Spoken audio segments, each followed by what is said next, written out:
πάμε και σε αυτό το δικαστήριο που έγινε για το ΔΟΠΑΠ, που αθωώθηκαν. Έχουμε τον συνήγορο της κυρίας Σαρακινού, τον κύριο Σπύρο Σκιαδόπουλο, να τον ακούσουμε.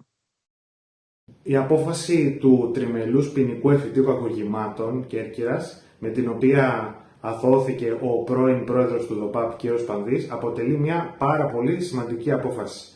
Σημειωτέων πως με την ίδια απόφαση αθώθηκε και η προϊσταμένη της ίδιας περίοδου, δηλαδή 11-14. Ουσιαστικά το δικαστήριο αποδέχθηκε στην ουσία του την κατάσταση που βρέθηκαν αυτοί οι δύο άνθρωποι. Δηλαδή κλήθηκαν, χωρίς ειδικές και εξειδικευμένες γνώσεις, να αντιμετωπίσουν μια γραφειοκρατική αλλά και δημοσιονομική κατάσταση σε μια πρωτόγνωρη για τη χώρα εποχή, δηλαδή και στα χρόνια της κρίσης αλλά και στα μετέπειτα χρόνια. Και με τον τρόπο τους κατάφεραν πράγματι να εξυπηρετήσουν την κερκυραϊκή κοινωνία, ωστόσο τελικά κατέληξαν κατηγορούμενοι.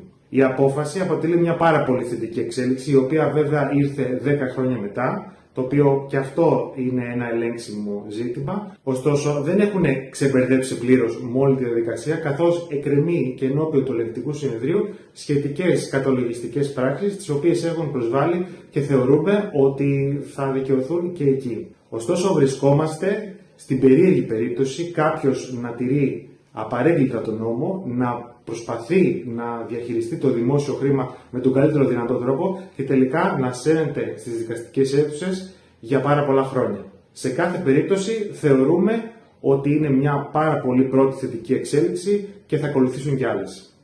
Τώρα ακούσαμε τον κύριο Σκιαδόπουλο, θα ευχαριστούμε. Είχαμε ένα